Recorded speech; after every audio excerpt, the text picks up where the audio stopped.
Ke informasi selanjutnya, Tribuners. Majelis Hakim memvonis selebgram Rachel V-nya dengan hukuman 4 bulan penjara dengan 8 bulan masa percobaan. Dalam sidang yang digelar di Pengadilan Negeri Tangerang pada Jumat 10 Desember, terungkap fakta bahwa Rachel memberi uang 40 juta rupiah pada petugas. Hal ini dilakukan agar Rachel dan kekasihnya Salim tak menjalani karantina di Wisma Atlet.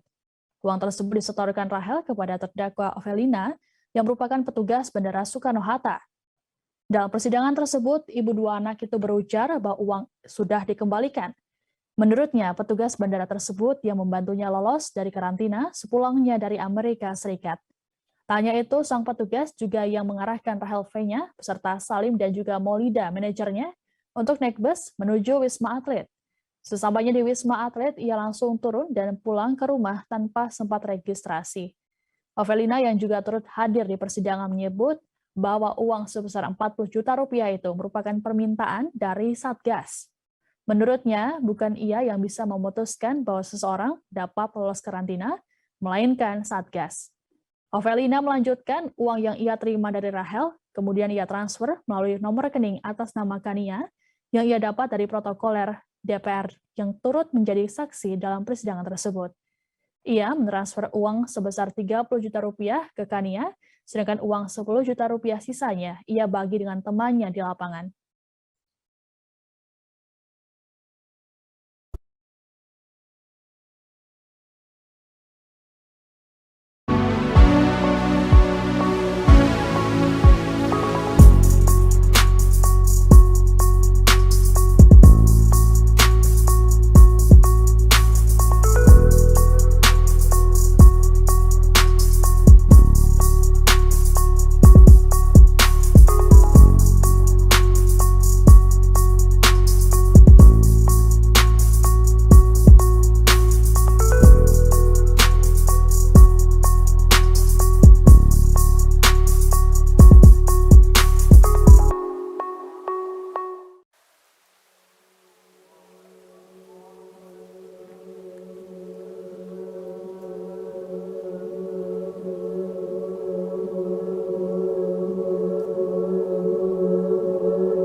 Jangan lupa subscribe, share, komen, dan like ya.